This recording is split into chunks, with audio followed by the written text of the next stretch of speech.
de sentir en fait qu'il y a quelque chose en vous qui dit c'est pas possible que je reste comme ça. C'est pas possible que je continue à vivre ça. C'est pas possible que je continue à être dans cette situation. Pour être sûr de recevoir toutes nos vidéos, abonnez-vous et cliquez sur la cloche. Bonjour. Bonjour à tous. Alors, une vidéo sur le changement. Alors, pourquoi le changement? C'est parce que quand on est face à son autre, souvent, on est exposé au fait, quand il y a des difficultés, à se dire, il me demande de changer, moi j'aimerais bien qu'elle change ou qu'il change, enfin peu importe. Et il y a toujours cette question de dire, est-ce que c'est à moi de changer? Est-ce que c'est à lui de changer? Est-ce que c'est aux deux de changer? Et on voudrait aborder ce sujet-là parce qu'il nous semble très important. Et important surtout et aussi parce que c'est un parcours de changement. Globalement, c'est un chemin, c'est un processus. Et le changement, je dirais que c'est l'outil majeur, premier, de tout le cheminement qui est proposé. Alors c'est vrai que nous, ça fait vraiment partie des freins qu'on rencontre. C'est-à-dire qu'on rencontre beaucoup de personnes qui viennent à nous en ne comprenant pas pourquoi l'autre ne change pas et qui du coup met en avant l'attente profonde que l'autre change. Alors par rapport à ça, nous, ce que ça nous renvoie, c'est plusieurs choses. La première, c'est qu'à force de porter son regard sur le fait que l'autre change ou ne change pas, est-ce que ça peut vous amener, vous, un moyen, comme un prétexte pour vous, déjà ne pas changer? Ça, c'est la première chose à regarder parce que ça peut être un moyen utilisé d'évitement, un moyen de surtout continuer à porter son regard sur l'autre plutôt que de regarder ce qui a besoin d'être changé en soi et finalement de changer. Donc ça, c'est une première chose à dire. Petite interruption pour vous informer d'une web conférence le 4 février à 20 h.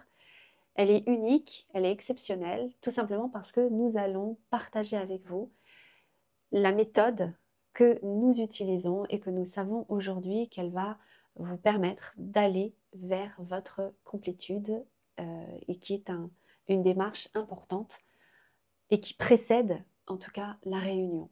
Donc, pour vous inscrire à la conférence sur la méthode des 3 cercles, il vous suffit d'aller dans la partie description de la vidéo et de vous y inscrire et nous vous y retrouverons avec plaisir.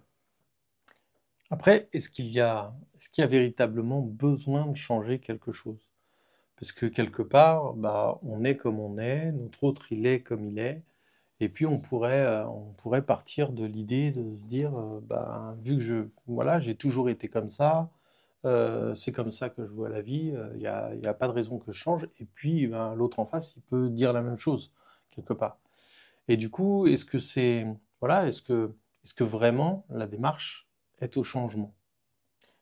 Tu veux répondre à cette question que je nous auto-pose? Exactement. Alors, moi, ça, ce qui me vient, c'est la phrase de Saint-Exupéry, l'amour, ce n'est pas changer l'autre, c'est changer soi pour l'autre. C'est-à-dire que l'autre, mais comme toute situation de la vie, l'autre, les situations, les rencontres, tout ce que la vie nous renvoie est un miroir. Et de ce que ce miroir va nous refléter, qu'est-ce que l'on peut décider de changer? Y a-t-il véritablement quelque chose à changer? Je dirais qu'en fait, ça retombe à notre propre responsabilité, à notre propre ressenti, qui va véritablement nous amener à en trouver la réponse. À ça, moi, ce que j'aime aussi, c'est regarder, est-ce que tel que je suis aujourd'hui, euh, est-ce que je suis vraiment celle que je sens profondément être au plus profond de moi-même? C'est-à-dire que si nous étions des personnes totalement optimisées, des personnes qui abouties, véritablement dans un accomplissement quasi à 100%, j'ai envie de dire, est-ce que vous sentez que c'est ça le meilleur de l'humain? Parce que peut-être qu'en effet, il n'y a rien à changer et que tout va bien et que tel que l'on est là, eh ben, c'est peut-être le maximum que l'on peut se vivre, se proposer les uns les autres, se proposer à la vie. Et c'est une réponse, c'est une lecture, c'est une possibilité.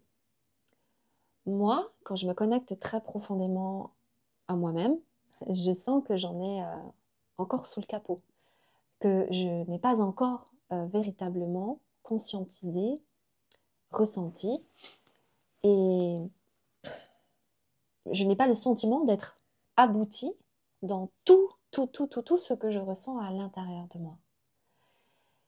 Et pour ma part, c'est un petit peu ce que j'aime quand on fait des rencontres, c'est que les rencontres, bien souvent, elles viennent vraiment nous montrer et nous pousser, parfois en tout cas, à aller encore plus loin, encore plus loin, encore plus loin. Donc cette idée de changement, est-ce qu'il y a vraiment besoin de changer? C'est un choix très personnel. Maintenant, je dirais que ce que l'on ne change pas, on le choisit. C'est-à-dire que si vous décidez de ne pas changer quelque chose, alors ça veut dire que vous le faites vôtre. Ça veut dire que vous l'intégrez. Ça veut dire que vous le choisissez, que vous le mettez en forme à l'intérieur de vous et que vous allez donc le mettre en forme à l'extérieur de vous.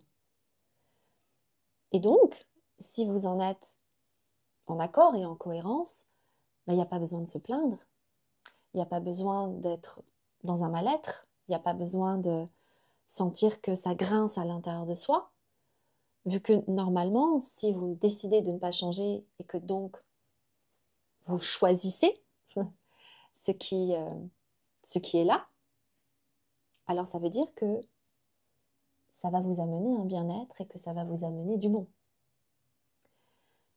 Si cela vous amène plutôt quelque chose d'inconfortable, de désagréable, voire de difficile, alors c'est que peut-être que c'était une proposition de changement. Donc, vous voyez, c'est là où le changement devient intéressant. Et ça devient vraiment intéressant parce que nous, dans ce qu'on voit, en tout cas vis-à-vis des flammes jumelles, on se rend compte que finalement, il y a énormément de choses que la vie nous invite à changer. Et oui, c'est vrai que, eh bien, on peut se perdre dans l'autre. On peut se perdre à espérer que l'autre change, à voir tout ce que l'autre devrait changer, à se demander pourquoi l'autre ne change pas. Mais je vous ramène ces questions-là à vous. Qu'est-ce que ça vous renvoie si votre autre ne change pas? Déjà, par rapport à vous. Est-ce que vous vous dites, par exemple, qu'il ne change pas pour vous?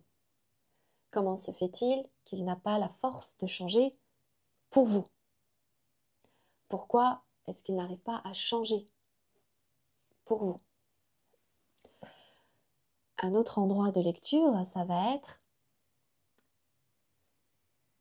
qu'est-ce que ça vous renvoie qu'il pourrait y avoir de difficile à changer en vous et dans votre vie.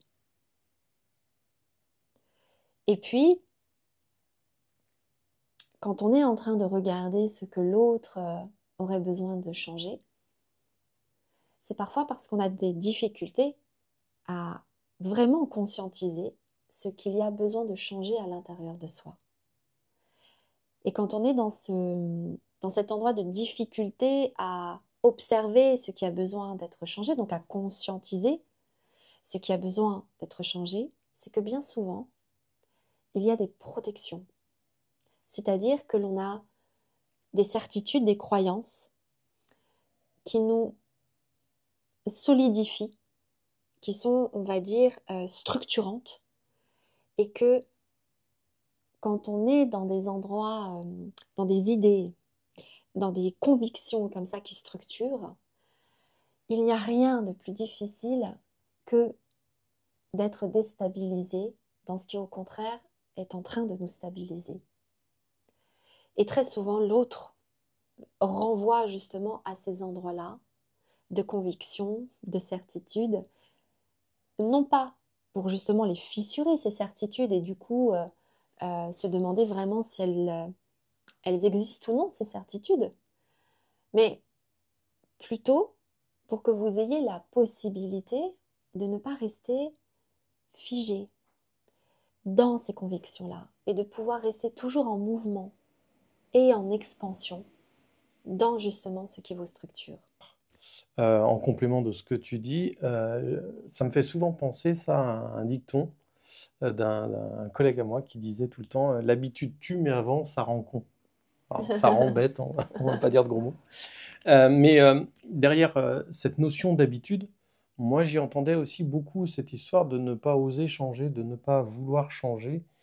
Bah oui, ça peut te mener jusqu'à des problèmes graves, de ne pas vouloir changer ton fusil d'épaule, de ne pas vouloir regarder une situation différemment et de ne pas vouloir changer soi-même au final. Enfin, moi, c'est l'analyse un petit peu que j'en avais, que j'en ai toujours eu, c'est de me dire, bah, il faut quand même avoir la possibilité d'admettre qu'on se trompe et de se mettre en position de pouvoir changer. Et quand on en est convaincu qu'il faut changer, bah, d'y mettre les moyens. Alors, je te dis souvent d'ailleurs que changer, c'est quand même quelque chose qui est difficile. Ça demande un investissement très particulier. Faut être très engagé pour pouvoir vraiment se lancer dans du changement. Et j'ai envie de dire même, plus il est personnel, plus il est profond, plus il est issu de blessures profondes, de faits qui se sont passés, plus c'est difficile. Alors pour en revenir à ce que tu disais, oui, c'est effectivement, je pense, plus facile de voir que l'autre a changé plutôt que soi-même. Donc pour aller dans ton sens complètement, moi ce que je pense, c'est que bah, les deux ont à changer. Alors, comme tu le dis, pas perpétuellement, on ne doit pas tout changer, on doit changer que ce qui ne va pas. Pour aller au-delà, par rapport à ce que vous vivez, intéressez-vous aussi, souvent, vous avez des attentes que l'autre change, mais il se peut très certainement que l'autre aussi ait des attentes que vous changiez. Ça ne veut pas dire qu'il faut le faire, mais ça veut dire qu'il faut quand même savoir l'entendre, savoir essayer d'en prendre conscience, et que même si on peut juger que ça n'est pas, forcément la voie de la vérité, que c'est pas forcément à faire, en tout cas, ça peut venir dire des choses sur soi-même ou même sur votre autre. Je ne sais pas, moi, je ne vais pas prendre d'exemple, mais votre autre vous demande de changer tel comportement, par exemple, parce que ça ne lui convient pas, ou telle façon de vivre. Peut-être que bah, vous vivez comme ça et vous en êtes très heureux ou heureuse, et vous ne voulez pas que ça change parce que c'est quelque chose voilà, qui vous semble juste à vous.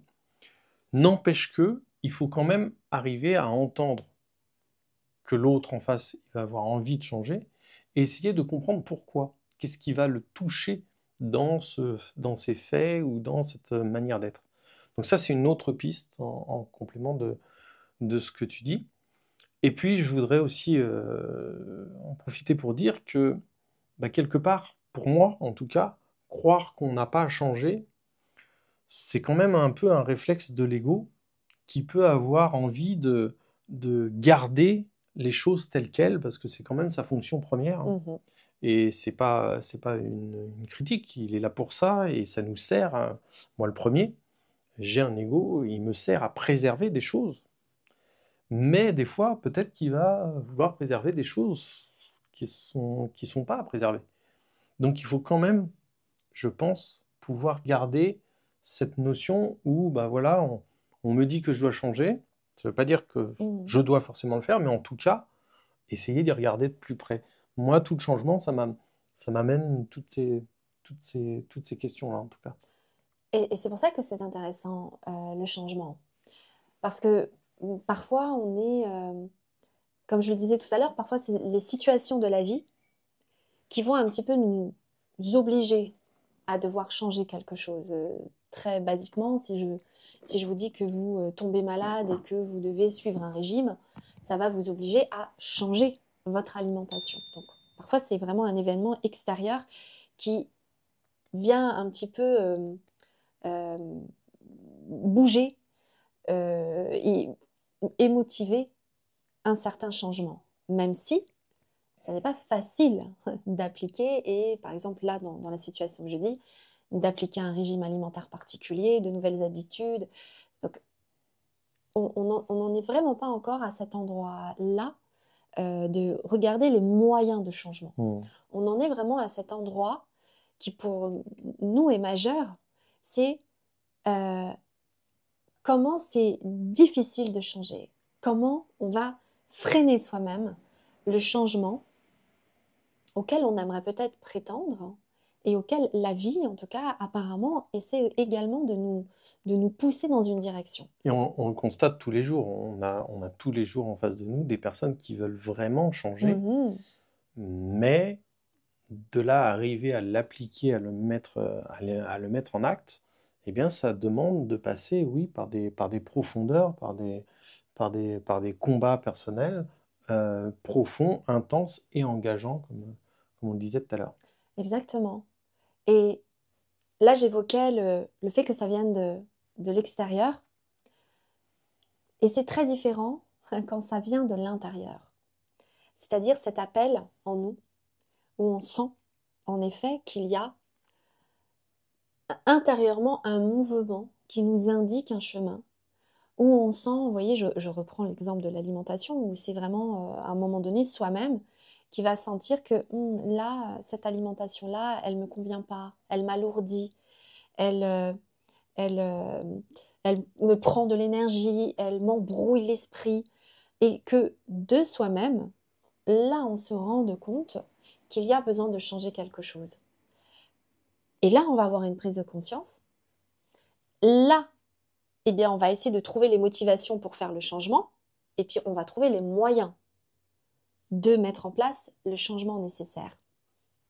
Donc ça, c'est aussi quand ça vient de ce mouvement intérieur. La relation avec l'autre, je dirais que c'est encore un autre endroit. Et ce qui est intéressant quand on est seul, en solo, c'est justement de prendre l'habitude d'écouter son mouvement intérieur qui nous indique un chemin de changement. Parce que, et là je me tourne vers toi, je vais te poser une question qui me vient là. Est-ce que tu estimes que depuis que l'on est ensemble, est-ce que tu estimes que tu as changé? Est-ce que tu estimes que j'ai changé? Moi, j'estime qu'on a tous les deux changé, et même très, très, très, très régulièrement. Enfin, on est en perpétuelle, en tout cas, analyse, enfin, d'essayer de comprendre ce qui nous arrive, pourquoi on réagit comme ça, l'un, l'autre, le couple, j'ai donc envie de dire les trois, et puis petit à petit, oui, de changer des choses au fur et à mesure de ce qu'on rencontre, bien évidemment. Enfin, oui. Exactement. Et moi, ce que je me rends compte, c'est que avant toi, toutes les années, enfin les C'est vrai 30 aussi. années avant que tu n'arrives, j'ai énormément changé de choses en fait. C'est comme si la vie m'avait entraînée au changement. Et qui fait que, et pourtant Dieu sait que c'est dur des fois ce que tu vas me renvoyer, et auquel je vois bien que je vais avoir tout de suite une défense, une réactivité, une parade, une contre-objection. Vous voyez, tout de suite, je vais rentrer dans une forme de dualité. Parce que quand Jean-Baptiste va m'amener quelque chose, j'y entends différents endroits. J'y entends le besoin que lui a qu'il y ait quelque chose qui change en moi. J'y entends l'endroit où il va me renvoyer quelque chose qu'il sait qui est bon, que ça change pour moi. Et l'endroit où il va me renvoyer quelque chose où il sait que c'est important qu'il y ait quelque chose qui change pour nous deux.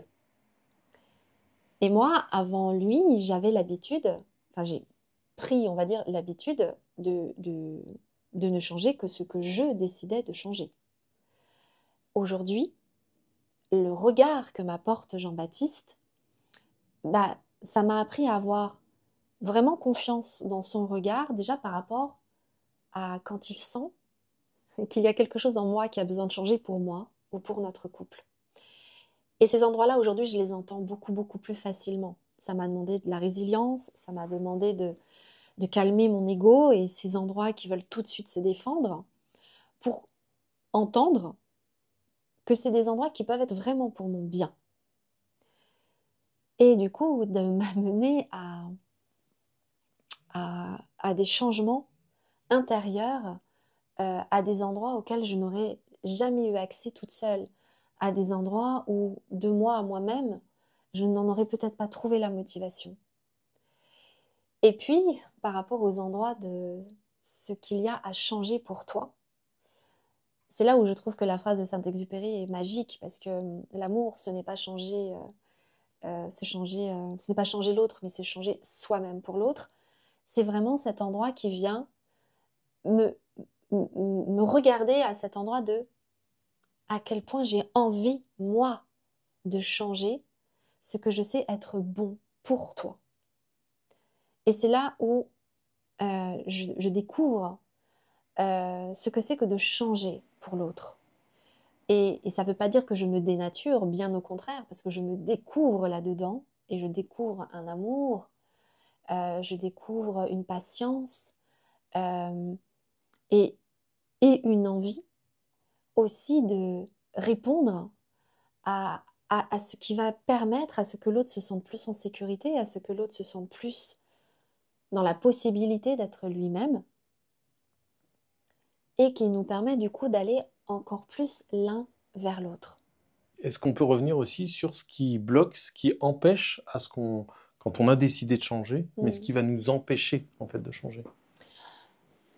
Alors, ce qui va nous empêcher de changer, je dirais quand même l'ego, ce qu'on va appeler l'ego, c'est-à-dire toutes les raisons qui va, comme tu l'as dit tout à l'heure en fait, où on va écouter l'ego qui va nous amener des croyances, des pensées pour ne pas changer. C'est-à-dire la peur du changement, typiquement. Des raisons, Voilà, des habitudes. Il y a là, je suis bien dans mon travail, je suis bien dans ma maison, je suis bien dans ma ville, je suis bien avec la personne avec qui je suis. Même si, dans notre ressenti profond, c'est pas du tout ce qu'on ressent. Mais lui, l'ego, va continuer à nous amener, vous voyez, vraiment ce sentiment de je suis bien là, à cet endroit-là, ce qu'on va appeler sa zone de confort. Oui, la prise de risque, du coup. Et du coup, en effet, D'avoir peur de la prise de risque. Exact. Enfin, en tout cas, ce que lui va nous amener à croire comme étant une prise de risque.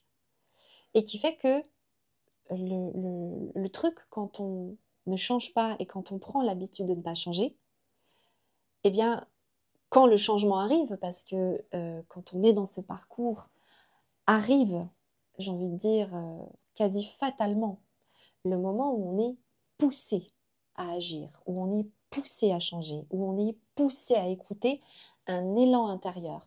Quand ça vient, et si on n'a pas l'habitude de changer, d'être dans cette dynamique de changement, eh bien, comment je vais vous dire ça, la confrontation entre les deux, entre cet endroit en nous qui veut rester dans cette zone de confort et l'autre part de nous qui est en train là de mettre un mouvement en place, on est là en train de créer une dualité et donc à vivre tout l'inconfort de la dualité.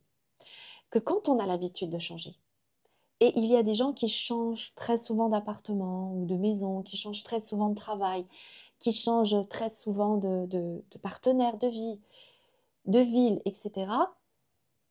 Il y a comme une aisance, une facilité au changement. Et qui change aussi soi-même intérieurement, parce que le grand changement, c'est aussi d'arriver à changer des façons d'être. Exactement, exactement. Parce que, en effet, le fait de changer, j'ai envie de dire le changement c'est pas le plus important, mais celui qui est le plus central, c'est le changement intérieur.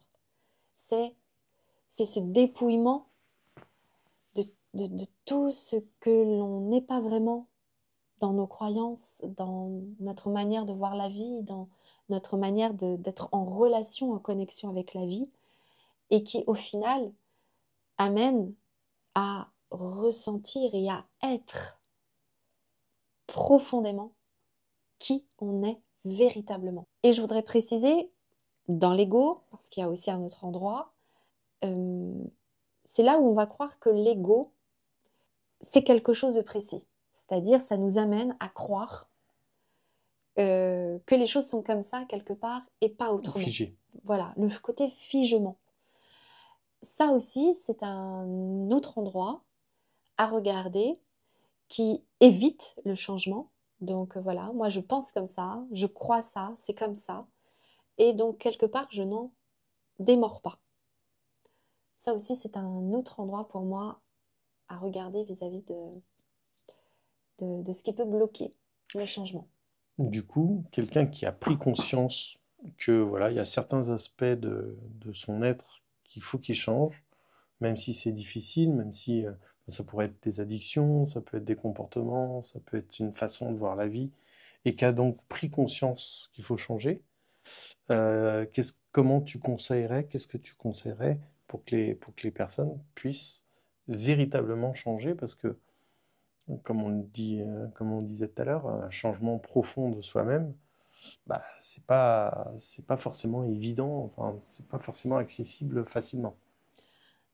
Là, je pense que la motivation est importante. À ça, là tout de suite, s'il y a quelque chose que vous avez envie de changer, prenez un exemple qui vous concerne là de suite. Ce que vous souhaitez changer, si vous ne le changez pas, imaginons dans un an, ça n'a pas changé. Qu'est-ce que ça vous fait là tout de suite? Et qu'est-ce que ça peut produire du coup? Oui, tout à fait. Mais qu'est-ce que ça vous fait de vous dire que dans un an,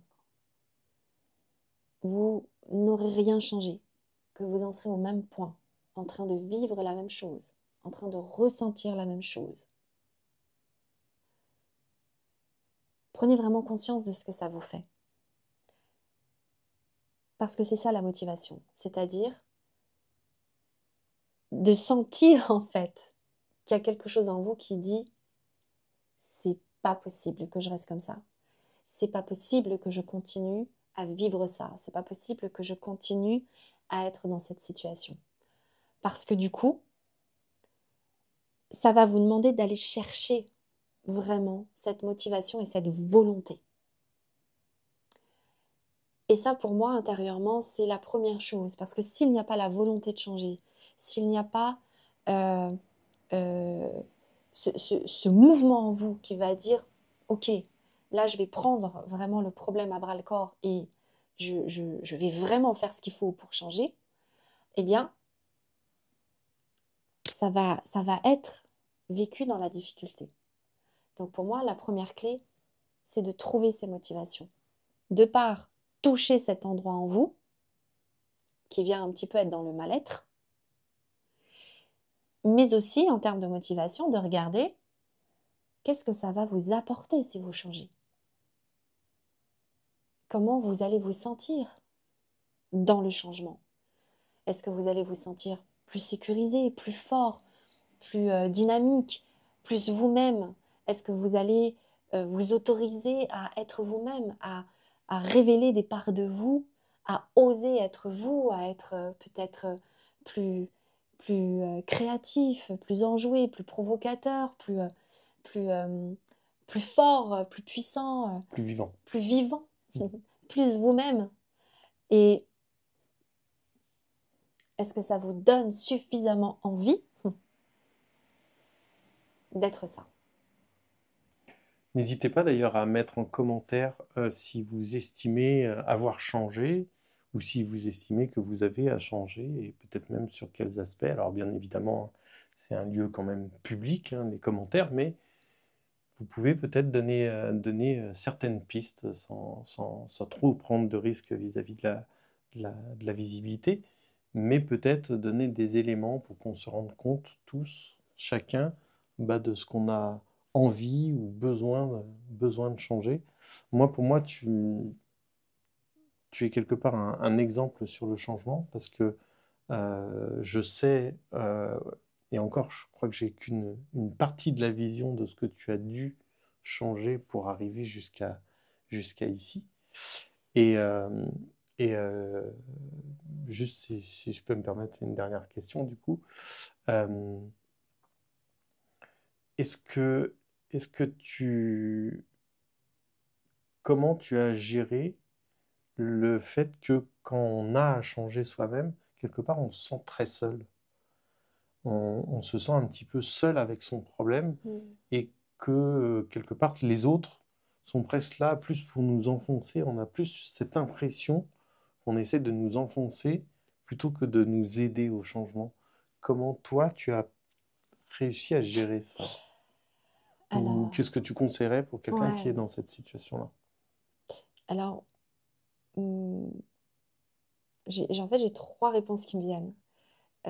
La première, c'est que moi, ça m'a permis de découvrir que toute seule, euh, je n'étais pas seule. C'est-à-dire que ça m'a permis d'apprendre à compter sur moi, d'apprendre à écouter mon intuition, à être beaucoup plus en confiance et à l'écoute de moi-même, même si il est vrai que j'avais pas un entourage qui m'ait appris et permis de développer une écoute plus fine Malgré intérieure. qu'ils étaient aimants, hein, ça n'empêche pas. Ah oui, oui, oui, en termes d'amour, comme je dis souvent, ils m'aiment à leur façon. Ils m'aiment, ça je n'en ai aucun doute et je les aime de tout mon cœur, très clairement. Si ce n'est que par rapport à la personne que je suis et que j'étais depuis toute petite, voilà, je n'ai pas eu un entourage qui a su me comprendre, qui a su me, me soutenir Facilité. et me faciliter et me permettre ainsi de m'envoler. Comme je le dis très souvent, j'ai appris la notice toute seule. Je l'ai même écrite, on va dire, la notice. Mais comme beaucoup, comme beaucoup. Mais toujours est-il, en tout cas, que vis-à-vis de ta question, euh, j'ai appris à quelque part voir ce qu'il y avait de bon en moi. Ça, c'est la première chose. La deuxième clé, ça m'a permis aussi de comprendre que je n'étais pas seule, donc, et que j'avais aussi bien des aides subtiles dans l'invisible et qui peuvent être ô combien présentes et, comment je vais dire, et concrètes, et beaucoup plus concrètes que je ne le croyais. Et puis aussi, je me suis fait aider, c'est-à-dire que j'ai aussi eu la chance dans mon chemin de rencontrer, euh, que ce soit des amis ou des professionnels de l'accompagnement, référents pour moi, et qui ont su vraiment, eux, m'apporter le soutien, la direction que j'avais besoin. Donc, quand on ne connaît pas quelque chose, on l'apprend. Moi, je ne savais pas ce qu'était le changement. Euh, et j'ai appris. J'ai appris à travers ceux qui savent le chemin du changement. Et voilà, je pense à Lao Tzu, je pense à Jung, je pense à tous les coachs et thérapeutes que j'ai eu la chance de rencontrer sur mon chemin. Mais voilà, chacun va avoir ses références. Mais toujours est-il que plus on se découvre soi, moi c'est ce que j'en ai appris, plus je me découvrais moi, et plus j'attirais à moi aussi les personnes euh, pour m'accompagner. On vous propose de vous retrouver très bientôt, bien évidemment, dans les vidéos ou dans les divers événements. N'hésitez pas à regarder dans l'onglet description. Il y a toutes les informations, que ce soit pour nous contacter ou que ce soit pour les divers événements gratuits qu'on peut faire de temps en temps. Donc voilà, on vous remercie et on vous dit à très bientôt. À bientôt. Prenez soin de vous.